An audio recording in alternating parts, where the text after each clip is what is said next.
ये है वो ग्रह जिसे देखकर इंसान हजारों सालों से सपने देखता आया है। और सबसे क्रेजी बात यह है कि अगले 10 से 20 सालों में हम में से कोई भी इस ग्रह पर कदम रख सकता है। जी हाँ, मैं बात कर रहा हूँ मंगल ग्रह की, जिसे हम मार्स भी बुलाते हैं। अब आप सोच रहे होंगे कि भाई पृथ्वी तो है ही इतनी खूबसूरत, तो फिर मंगल पर जाने की जरूरत क्या है? वेल, यही सवाल मैंने भी खुद से पूछा था, और जब मुझे इसका जवाब मिला तो मेरा दिमाग हिल गया था। देखो, एक बहुत ही डरावनी सच्चाई है जो हम सबको समझनी चाहिए, और वो ये है कि पृथ्वी हमेशा सेफ नहीं रहेगी। 6.6 करोड़ साल पहले एक एस्टेरॉइड ने पूरी की पूरी डायनासोर स्पीशीज को खत्म कर दिया था, सिर्फ एक टक्कर में। अब सोचो, अगर ऐसा कुछ आज हो गया तो पूरी इंसानी सभ्यता एक झटके में खत्म हो जाएगी। और इसीलिए दुनिया के सबसे बड़े साइंटिस्ट्स और विजनरीज कह रहे हैं कि इंसानों को मल्टी प्लैनेटरी स्पीशीज बनना होगा, यानी कि एक से ज्यादा ग्रहों पर रहना होगा, वरना हमारा भविष्य बहुत ही रिस्की है। अब यहाँ पर एक बहुत ही इंटरेस्टिंग क्वेश्चन आता है कि अगर हमें दूसरे ग्रह पर जाना ही है तो मार्स ही क्यों? देखो, हमारे सोलर सिस्टम में 8 प्लैनेट्स हैं, और इनमें से ज्यादातर या तो बहुत ज्यादा गर्म हैं या बहुत ज्यादा ठंडे हैं, या फिर इनके पास सॉलिड सरफेस ही नहीं है, जैसे जुपिटर और सैटर्न जो कि गैस जायंट्स हैं। अब वीनस को देखो, जो हमारा सबसे करीबी पड़ोसी है, तो वहां का टेम्परेचर 450 डिग्री सेल्सियस है, जो कि इतना गर्म है कि लेड भी पिघल जाए। और एटमॉस्फेयर में सल्फ्यूरिक एसिड के बादल हैं जो किसी भी चीज को डिसॉल्व कर देंगे। तो बेसिकली वीनस पर जाना मतलब इंस्टेंट डेथ है। अब मार्स की बात करें तो ये हमारी पृथ्वी से बहुत सारी चीजों में मिलता जुलता है। मार्स पर एक दिन 24 घंटे 37 मिनट का होता है, जो ऑलमोस्ट पृथ्वी जैसा ही है। वहां पर सीजन्स भी आते हैं जैसे यहाँ आते हैं। मार्स की सरफेस सॉलिड है, जिस पर हम चल सकते हैं और बिल्डिंग्स बना सकते हैं। वहां पर पानी भी है बर्फ के रूप में, पोल्स पर और जमीन के अंदर। और सबसे इंपॉर्टेंट बात यह है कि मार्स हमसे रिलेटिवली पास भी है, करीब 22.5 करोड़ किलोमीटर की दूरी पर एवरेज में। मगर अब यहाँ पर असली चैलेंज शुरू होता है, और वो ये है कि मार्स पर पहुंचना और वहां सरवाइव करना बिल्कुल भी आसान नहीं है। देखो, पृथ्वी से मार्स तक जाने में रॉकेट को करीब 7 से 9 महीने लग जाते हैं, क्योंकि दोनों प्लैनेट्स अपनी अलग अलग ऑर्बिट्स में सन के चारों तरफ घूम रहे हैं, और हमें एक स्पेसिफिक विंडो में लॉन्च करना पड़ता है जो हर 26 महीने में एक बार आती है। इसका मतलब ये है कि अगर कोई मिशन मार्स के लिए निकला और कुछ गलत हो गया तो वापस आने का ऑप्शन नहीं है तुरंत, आपको वहीं रहना पड़ेगा मंथ्स तक। और यही रीजन है कि मार्स मिशन को वन वे टिकट भी बुलाते हैं कुछ लोग। अब जरा इमेजिन करो कि आप मार्स पर पहुंच गए और स्पेसशिप का डोर खोला और बाहर की दुनिया देखी। सबसे पहले आपको एक लाल रंग का डेजर्ट दिखेगा जो चारों तरफ फैला हुआ है।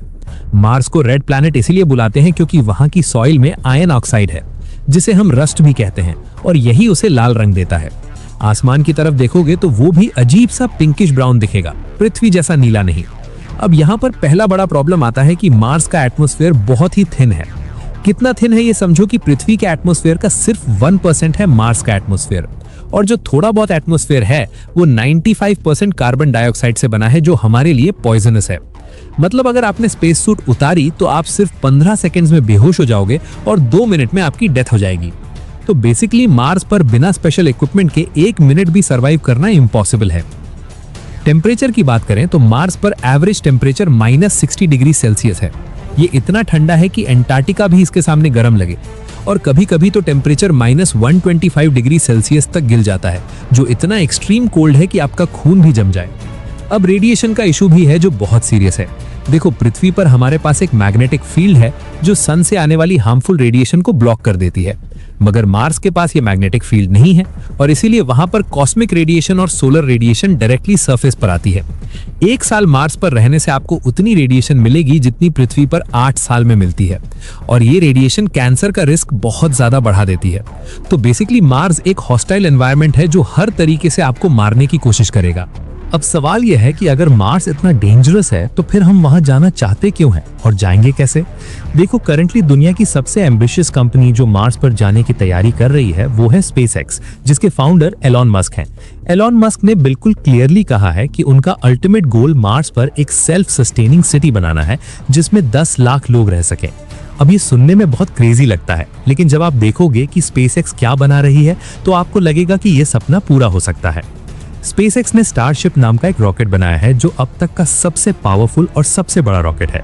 ये रॉकेट 100 से 150 मेट्रिक टन का पेलोड मार्स तक ले जा सकता है, और सबसे इंपॉर्टेंट बात यह है कि ये फुली रीयूजेबल है। मतलब जैसे एरोप्लेन बार बार उड़ता है वैसे ही ये रॉकेट बार बार यूज हो सकता है, जिससे कॉस्ट ड्रामेटिकली कम हो जाती है। पहले एक रॉकेट लॉन्च करने में सैकड़ों करोड़ रुपए लगते थे और रॉकेट एक बार यूज होकर समुद्र में गिर जाता था। मगर स्पेसएक्स का रॉकेट वापस आकर लैंड कर जाता है और फिर से यूज हो जाता है। इसी टेक्नोलॉजी की वजह से मार्स मिशन पॉसिबल हो पाया है, क्योंकि पहले मार्स जाने का कॉस्ट इतना ज्यादा था कि कोई अफोर्ड नहीं कर सकता था। अब प्लान ये है कि पहले अनमैन्ड मिशंस भेजे जाएंगे जो मार्स पर सप्लाईज और इक्विपमेंट पहुंचाएंगे। फिर उसके बाद पहला मैन्ड मिशन जाएगा, जिसमें शायद 10 से 20 एस्ट्रोनॉट्स होंगे।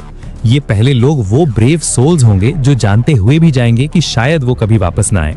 इन्हें मार्स पर बेसिक इंफ्रास्ट्रक्चर सेटअप करना होगा, जैसे कि हैबिटेट मॉड्यूल्स लगाना, ऑक्सीजन जनरेशन सिस्टम सेटअप करना, सोलर पैनल्स इंस्टॉल करना और पानी निकालने का सिस्टम बनाना। अब आपके मन में ये क्वेश्चन जरूर आ रहा होगा कि मार्स पर रहेंगे कहां?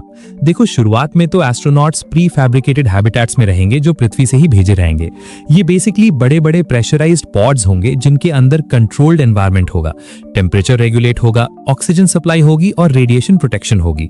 मगर ये लॉन्ग टर्म सोल्यूशन नहीं है, क्योंकि इतना सारा मटेरियल पृथ्वी से भेजना बहुत एक्सपेंसिव है। इसीलिए साइंटिस्ट्स एक बहुत ही क्लेवर आइडिया पर काम कर रहे हैं, जिसे इन सीटू रिसोर्स यूटिलाइजेशन कहते हैं। मतलब मार्स पर जो रिसोर्सेज अवेलेबल हैं उन्हीं से कंस्ट्रक्शन करना। और सबसे बेस्ट ऑप्शन क्या है? ये है कि मार्स की जमीन के अंदर बसना। जी हाँ, अंडरग्राउंड हैबिटेट्स बनाना जो रेडिएशन से भी बचाएंगे और टेम्परेचर भी स्टेबल रखेंगे। मार्स की सरफेस से कुछ मीटर्स नीचे जाते ही रेडिएशन की प्रॉब्लम सॉल्व हो जाती है, क्योंकि सॉइल रेडिएशन को एब्जॉर्ब कर लेती है। प्लस अंडरग्राउंड टेम्परेचर भी ज्यादा स्टेबल रहता है। अब एक और फैसिनेटिंग कॉन्सेप्ट है जिसे 3D प्रिंटिंग से कंस्ट्रक्शन कहते हैं। आइडिया ये है कि हम मार्स पर बड़े बड़े 3D प्रिंटर्स भेजेंगे जो मार्स की सॉइल को यूज करके बिल्डिंग्स प्रिंट कर देंगे। मार्स की सॉइल में आयरन और अदर मिनरल्स हैं जो कंस्ट्रक्शन मटेरियल की तरह यूज हो सकते हैं। रोबोट्स पहले से जाकर ये सारा काम कर देंगे और जब ह्यूमंस पहुंचेंगे तो उनके लिए बेसिक इंफ्रास्ट्रक्चर रेडी होगा। अब सबसे क्रिटिकल क्वेश्चन आता है कि मार्स पर पानी कहां से आएगा? देखो, पानी के बिना कुछ भी पॉसिबल नहीं है। पीने के लिए पानी चाहिए, खेती के लिए पानी चाहिए, ऑक्सीजन बनाने के लिए भी पानी चाहिए, क्योंकि पानी से इलेक्ट्रोलिसिस करके ऑक्सीजन निकाली जा सकती है और रॉकेट फ्यूल भी पानी से बन सकता है।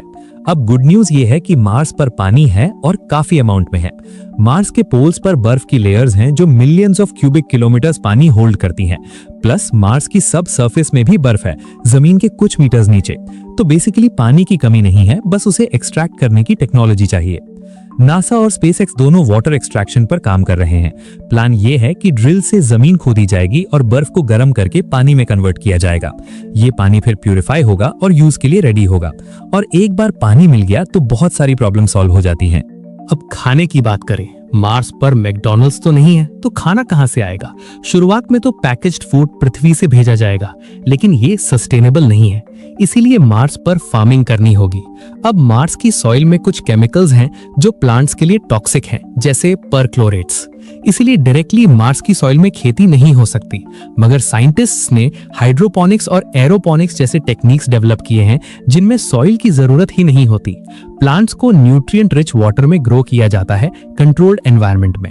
एलईडी लाइट से आर्टिफिशियल सनलाइट दी जाती है और टेम्परेचर कंट्रोल रखा जाता है। इस तरीके से मार्स पर भी वेजिटेबल्स और फ्रूट्स उगाए जा सकते हैं। एक्चुअली नासा ने ऑलरेडी इंटरनेशनल स्पेस स्टेशन पर सक्सेसफुली लेटिस और अदर वेजिटेबल्स उगाए हैं, तो ये टेक्नोलॉजी प्रूवन है और मार्स पर भी काम करेगी। इमेजिन करो, एक डोम के अंदर हरे भरे प्लांट्स उग रहे हैं और बाहर लाल रंगी डेजर्ट है। ये सीन कितना सररियल होगा। अब एक बहुत ही एम्बिशियस और लॉन्ग टर्म प्लान की बात करते हैं जिसे टेराफॉर्मिंग कहते हैं। टेराफॉर्मिंग का मतलब है किसी प्लैनेट को पृथ्वी जैसा बनाना। मतलब मार्स के एटमॉस्फेयर को थिक करना, टेम्परेचर बढ़ाना, ऑक्सीजन जनरेट करना और इवेंचुअली एक ऐसा एनवायरनमेंट क्रिएट करना जहां ह्यूमंस बिना स्पेस सूट के भी रह सकें। अब सुनने में ये साइंस फिक्शन लगता है, लेकिन थियोरेटिकली पॉसिबल है। बस टाइम बहुत ज्यादा लगेगा, शायद सैकड़ों या हजारों साल। एक आइडिया ये है कि मार्स के पोल्स पर न्यूक्लियर बॉम्ब्स ब्लास्ट किए जाएं, जिससे बर्फ पिघले और वाटर वेपर और CO2 एटमॉस्फेयर में रिलीज हो। इससे ग्रीन हाउस इफेक्ट शुरू होगा और मार्स गर्म होने लगेगा। दूसरा आइडिया ये है कि जाइंट मिरर्स को मार्स की ऑर्बिट में प्लेस किया जाए जो सनलाइट को पोल्स पर फोकस करें और बर्फ पिघलाएं। एक और अप्रोच ये है कि फैक्ट्री सेटअप की जाएं जो continuously green house gases produce करें और एटमॉस्फेयर को थिक करें। बेसिकली ये एक मल्टी जनरेशनल प्रोजेक्ट होगा जो हमारे बच्चों के बच्चे कंप्लीट करेंगे। अब प्रैक्टिकल टाइमलाइन की बात करें तो स्पेसएक्स का प्लान है कि 2026 या 2028 तक पहला अनमैन्ड स्टारशिप मार्स पर लैंड कराना है। फिर 2030s में पहले ह्यूमंस भेजने हैं और 2050 तक एक स्मॉल कॉलोनी एस्टैब्लिश करनी है जिसमें कम से कम कुछ 1000 लोग रह सकें। नासा का प्लान थोड़ा कंजर्वेटिव है और वो 2030s के लेट ईयर्स में पहला मैन्ड मिशन प्लान कर रहे हैं। चाइना भी मार्स रेस में है और उनका प्लान 2033 में पहले चाइनीज एस्ट्रोनॉट्स मार्स पर भेजने का है। अब एक इंटरेस्टिंग सवाल ये है कि मार्स पर कौन जाएगा। देखो, पहले मिशंस में तो ट्रेंड एस्ट्रोनॉट्स और साइंटिस्ट्स जाएंगे जो स्पेसिफिक एक्सपेरिमेंट्स और कंस्ट्रक्शन वर्क करेंगे, मगर इवेंचुअली जब कॉलोनी बड़ी होगी तो नॉर्मल सिविलियंस भी जा सकेंगे। इलॉन मस्क ने कहा है कि उनका गोल है कि मार्स जाने का टिकट इवेंचुअली एक एवरेज हाउस की कॉस्ट जितना हो। मतलब अगर आप अपना घर बेच सकते हो तो मार्स जा सकते हो, और जो लोग जाएंगे वो वहाँ काम भी करेंगे, क्योंकि एक न्यू वर्ल्ड बिल्ड करने के लिए हर तरह के स्किल्स चाहिए। इंजीनियर्स चाहिए, डॉक्टर्स चाहिए, फार्मर्स चाहिए, टीचर्स चाहिए, इवन आर्टिस्ट्स और म्यूजिशियंस भी चाहिए, क्योंकि ह्यूमन सोसाइटी को कल्चर भी चाहिए। अब सोचो कि मार्स पर डेली लाइफ कैसी होगी। आप सुबह उठोगे अपने अंडरग्राउंड हैबिटेट में, एक स्क्रीन पर मार्स की सरफेस दिखेगी जो एक्चुअली विंडो नहीं होगी बल्कि कैमरा फीड होगी, क्योंकि रेडिएशन से बचने के लिए विंडोज नहीं होंगी। ब्रेकफास्ट करोगे जो शायद मार्स पर उगाई गई वेजिटेबल से बना हो। फिर अपना स्पेस सूट पहनकर बाहर निकलोगे किसी प्रोजेक्ट पर काम करने। शाम को कम्युनिटी सेंटर में लोगों से मिलोगे और शायद कोई मूवी देखोगे जो पृथ्वी से बीम की गई हो। कम्युनिकेशन अर्थ से होगी लेकिन डिले होगा, करीब 3 से 22 मिनट का, डिपेंडिंग ऑन प्लैनेटरी पोजीशंस। मतलब वीडियो कॉल पॉसिबल नहीं होगी लेकिन मैसेजेस आ जा सकते हैं। अब यहाँ पर कुछ फिलोसॉफिकल क्वेश्चंस भी आते हैं। मार्स पर पैदा होने वाले बच्चों के बारे में सोचो। ये बच्चे टेक्निकली मार्शियंस होंगे, उन्होंने कभी पृथ्वी नहीं देखी होगी, उनके लिए मार्स ही होम होगा।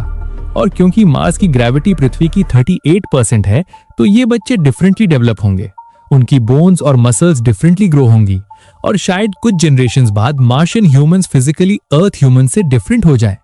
ये एवोल्यूशन का एक न्यू चैप्टर होगा।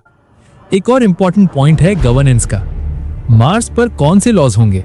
करंटली अर्थ पर एक इंटरनेशनल ट्रीटी है, आउटर स्पेस ट्रीटी, जो कहती है कि कोई भी कंट्री किसी सेलेस्टियल बॉडी पर सॉवरेनिटी क्लेम नहीं कर सकती।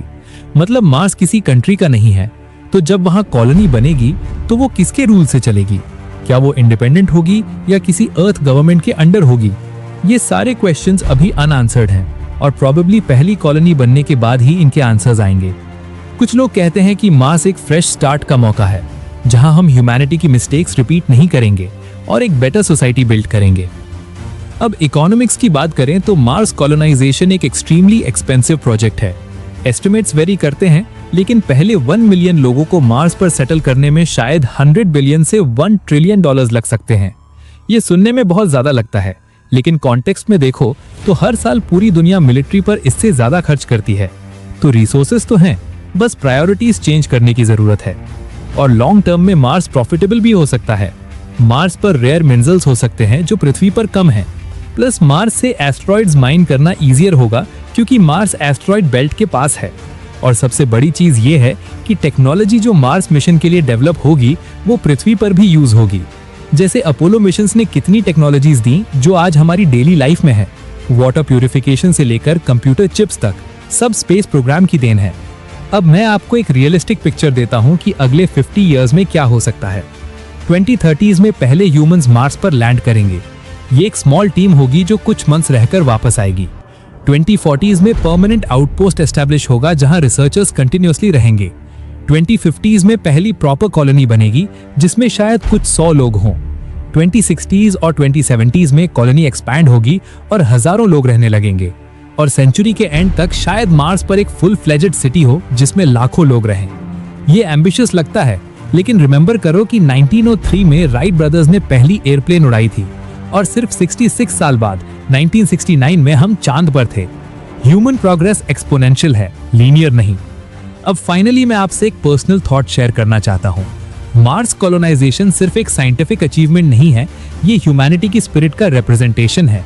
हम वो स्पीशीज हैं जो अफ्रीका से निकले और पूरी पृथ्वी पर फैल गए। हमने ओशंस क्रॉस किए, माउंटेन्स क्लाइंब किए और हर इम्पॉसिबल को पॉसिबल बनाया। मार्स जाना उसी जर्नी का नेक्स्ट स्टेप है। कुछ लोग कहेंगे कि पृथ्वी की प्रॉब्लम सॉल्व करो पहले, और वो वैलिड पॉइंट है, लेकिन हिस्ट्री बताती है कि एक्सप्लोरेशन और प्रॉब्लम सॉल्विंग साथ साथ चलते हैं। एक के लिए दूसरे को छोड़ने की जरूरत नहीं है। और सबसे इंपॉर्टेंट बात यह है कि जब आप नाइट स्काई में मार्स को देखो जो एक रेडिश डॉट की तरह दिखता है, तो याद रखो कि शायद आपकी लाइफ टाइम में उस डॉट पर सिटीज बन जाए और लोग रहने लगे। हम उस जनरेशन में हैं जो ये हिस्टोरिक ट्रांजिशन देखेगी, पृथ्वी से लेकर मल्टी प्लैनेटरी सिविलाइजेशन तक का सफर। और ये सोचकर मेरे रोंगटे खड़े हो जाते हैं कि हम कितने लकी हैं इस टाइम में पैदा होने के लिए। जब मैं ये वीडियो बना रहा हूँ तब भी स्पेसएक्स अपने अगले स्टारशिप टेस्ट की तैयारी कर रही है और नासा अपने मार्स सैंपल्स की स्टडी कर रही है। ये सब रियल टाइम में हो रहा है और हम इस हिस्टोरिक जर्नी के विटनेस हैं। तो दोस्तों, ये थी मार्स कॉलोनाइजेशन की कंप्लीट स्टोरी। एक ऐसा ड्रीम जो कुछ डेकेड्स पहले साइंस फिक्शन था और आज रियलिटी बनने जा रहा है। हम लिटरली उस पॉइंट पर हैं जहां से फ्यूचर की हिस्ट्री लिखी जाएगी। और कौन जाने, आप में से ही कोई उन पहले मार्शियंस में से हो जो रेड प्लैनेट को अपना घर बनाए, क्योंकि इम्पॉसिबल सिर्फ तब तक इम्पॉसिबल है जब तक कोई उसे पॉसिबल ना कर दे। स्टे क्यूरियस, स्टे ड्रीमिंग, और हाँ, अगर कभी मार्स जाओ तो मुझे भी बुलाना।